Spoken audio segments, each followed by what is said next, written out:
Hello, everybody. Welcome to another video. So, I'm in Vietnam at the moment, and I've moved here from China. So, I've managed to move from a tyrannical communist dictatorship to another, slightly less tyrannical communist dictatorship. But because I'm in Vietnam, that means I don't have proper editing equipment.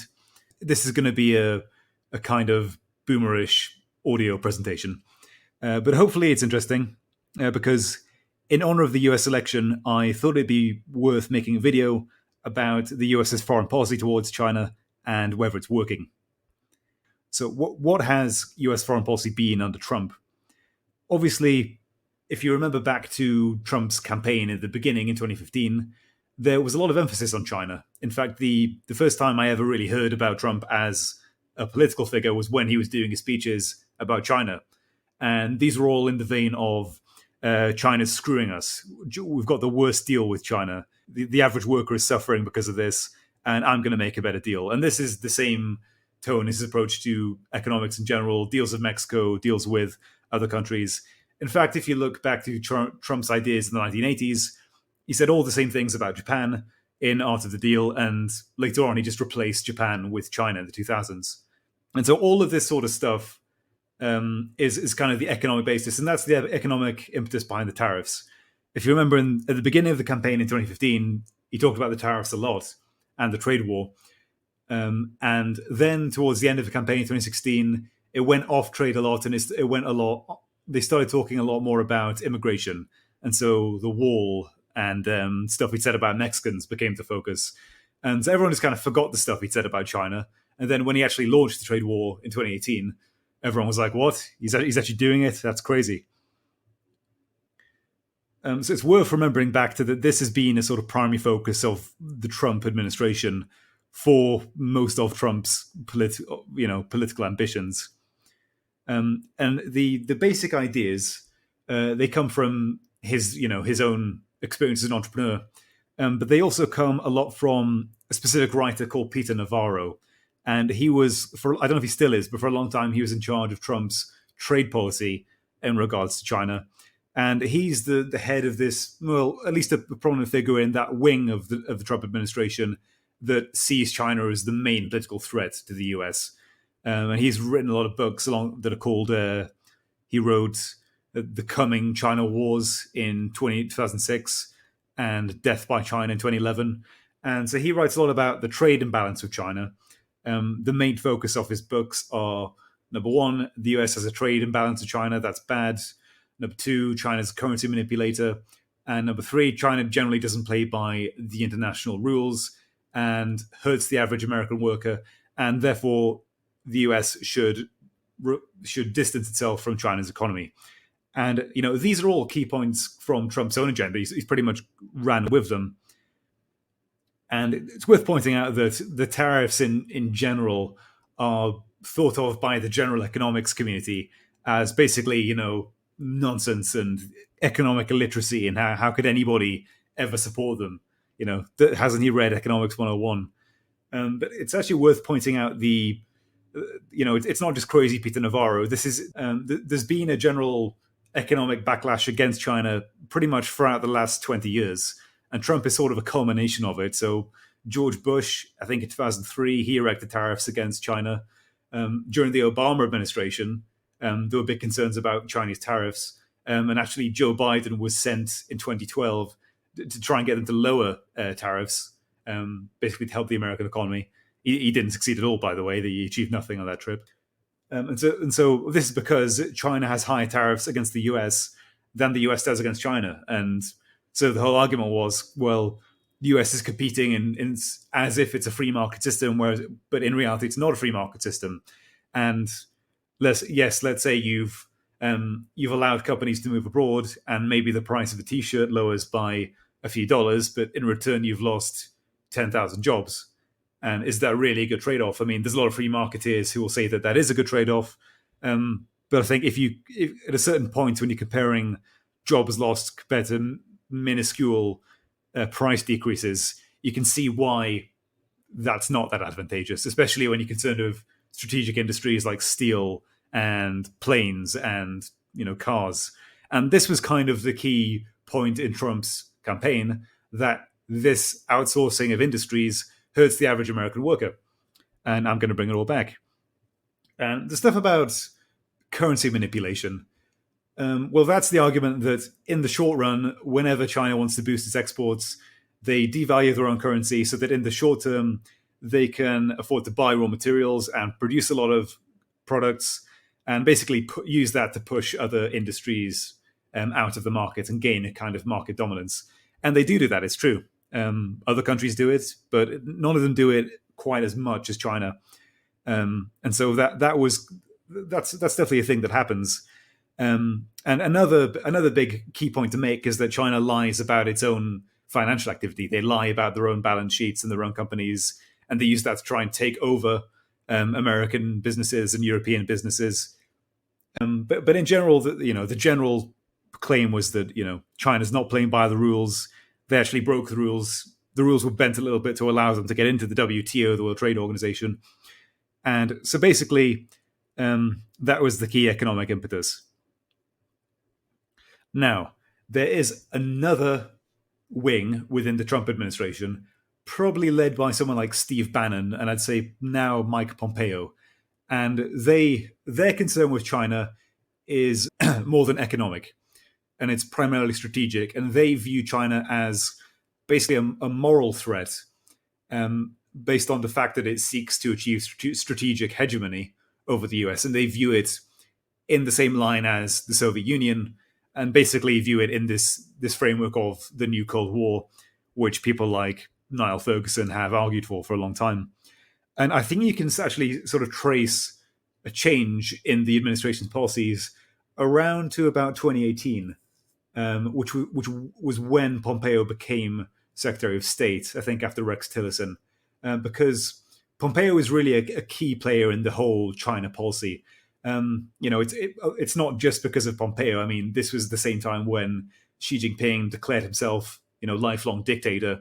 He got rid of the constitutional term limits, and you also had this massive string of military bases being built. You had all these strategic challenges in terms of tech, trying to overtake the US in biotechnology and AI and all of these initiatives.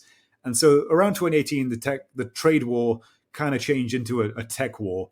And from then onwards, you had these big battle between who could build the world's largest supercomputer, which China held in 2015, and then the US overtook them in 2018, and a battle over quantum computing, which, although the US is ahead in that race, China still is the only country to possess a quantum satellite. So, and since then, you've had all the stuff like sanctions against Huawei, the espionage that they were doing, the cyber attacks, and the recent sanctions against chip providers from Taiwan like TSMC and SIMC.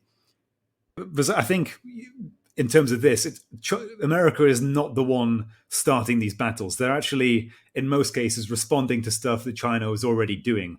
So, for decades, China was creating large tariffs against the US, and it took a long time for the US to just, put up reciprocal tariffs. That's all that happened. The US didn't start the trade war. With the tech wars, this was a response to these tech initiatives and stealing of US technology, which had been going on for years, but really ramped up in the last 7 years or so. And so, because of Pompeo leading this sort of strategy, the CCP, they really, really hate Pompeo. In fact, they probably dislike him probably more than any other figure. That's why they draw cartoons of Pompeo as a beetle being sprayed of gas in the People's Daily, and a cartoon of him as an octopus spraying ink that says lies. These sort of childish cartoons that they make. And I think you can really see a change in policy in this year, and you could probably during the coronavirus, and you could probably pinpoint it to when Donald Trump, in a speech, he said, I'm very disappointed in Xi. I'm not talking to him anymore. And I think that's the point where, until then, because Trump wanted the trade deal was still going on. I mean, think about it. When was the last time you heard the trade deal being talked about? It's basically how it's not an issue anymore, because everyone knows, it means nothing. China's not going to be able to. It's already broken many of the promises it made in the trade deal, and so basically, it's come to nothing. And so that was a time when Pompeo was basically let loose and allowed to just do whatever he could to push back on the strategic campaigns against China.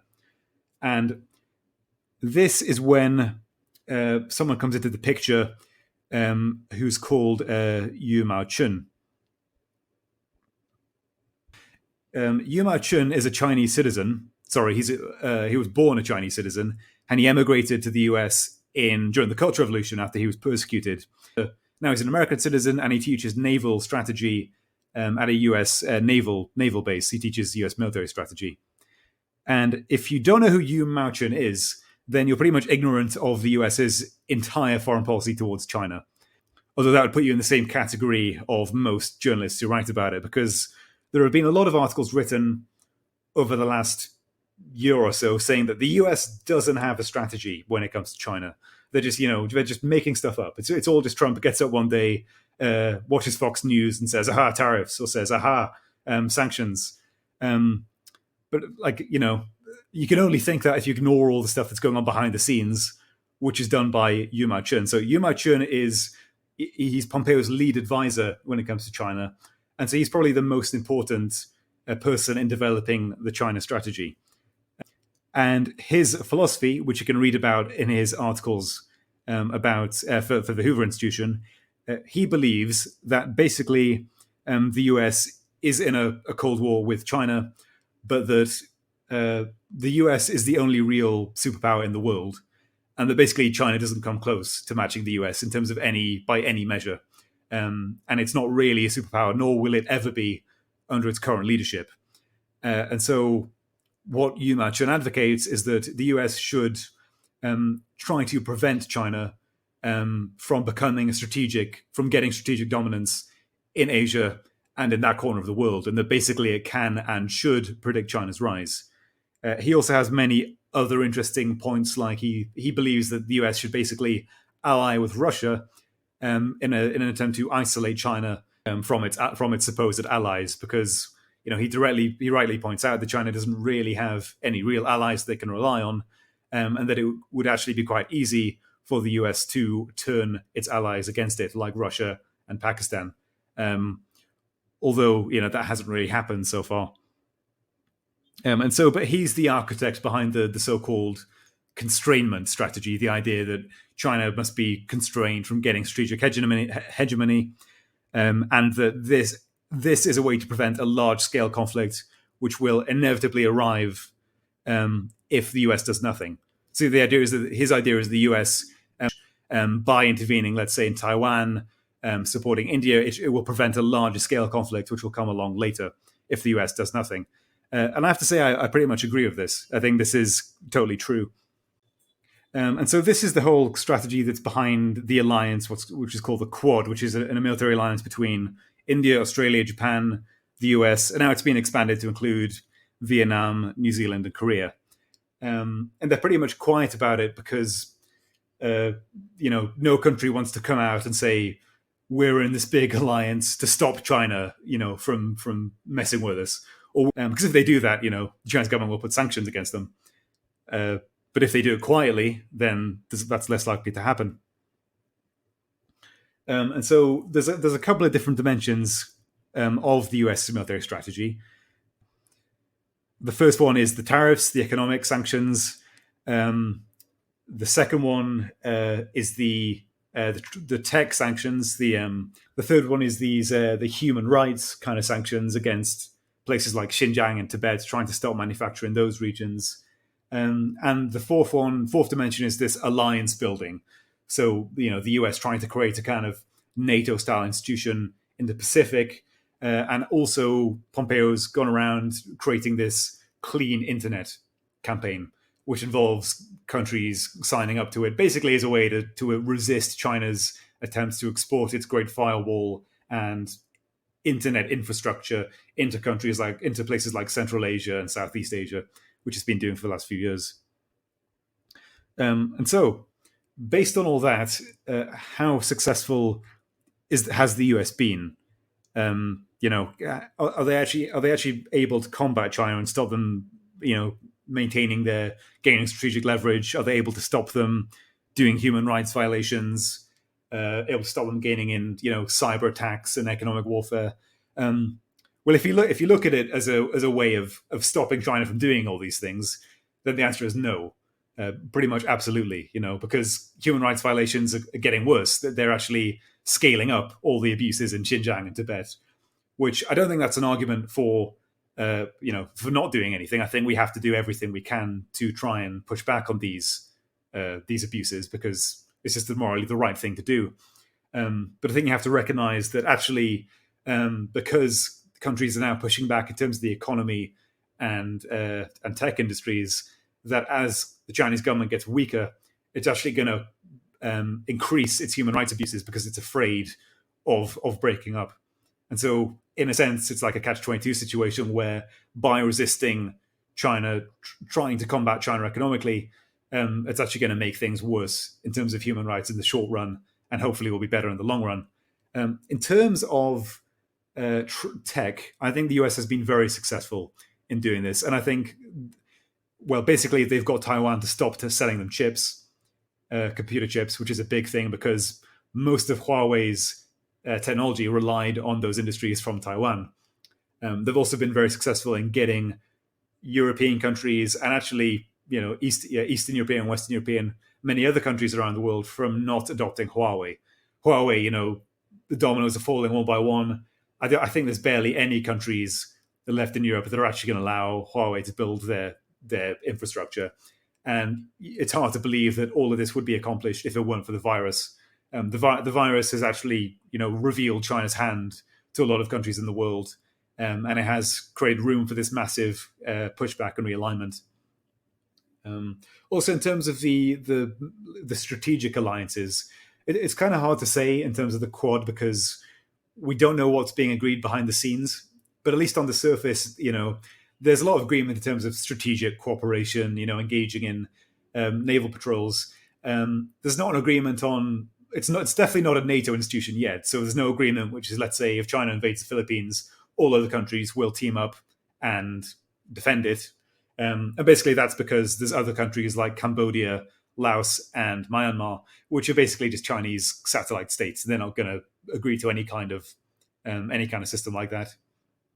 But over the last couple of months, the US has held massive joint naval operations with Indonesia, India, Japan, Australia, even countries like Malaysia and I think the Philippines, which previously were very against an overt display against China. And finally, the final dimension of this is the economic realignment, which is what's known as decoupling. The idea that, in the past, all our industries, companies like clothes companies, steel companies, manufacturing has all been outsourced to China, and we're going to move those countries out of China, either back into our own Western countries or to other countries that we want to make an alliance with, like India or Vietnam or wherever. So it's worth pointing out a lot of that has happened on a small scale anyway. A lot of countries have been moving into India and Vietnam because it's cheaper, because living standards have gone up in China. And so these industries have moved to cheaper countries. But at the same time, the vast majority of manufacturing is still going on in China. And basically these massive clothes companies, fashion companies, and also tech companies like Apple, they really do not want to move out of China. They really, you got to remember it's a market of 1.3 billion people. There's no way in hell they're going to just move all of their operations out of China without some serious sanctions telling them to. So I think the economic decoupling is, in a sense, the least successful, the four frontiers that are being used against China. And I think in the long run, that's going to be the only thing that will put massive pressure on the Chinese economy. Because at the end of the day, strategic alliances, it can prevent short-term bad outcomes. But in the long term, this economic decoupling is the only thing that's going to weaken the Chinese economy to the point where they're actually going to hopefully be able to reform themselves.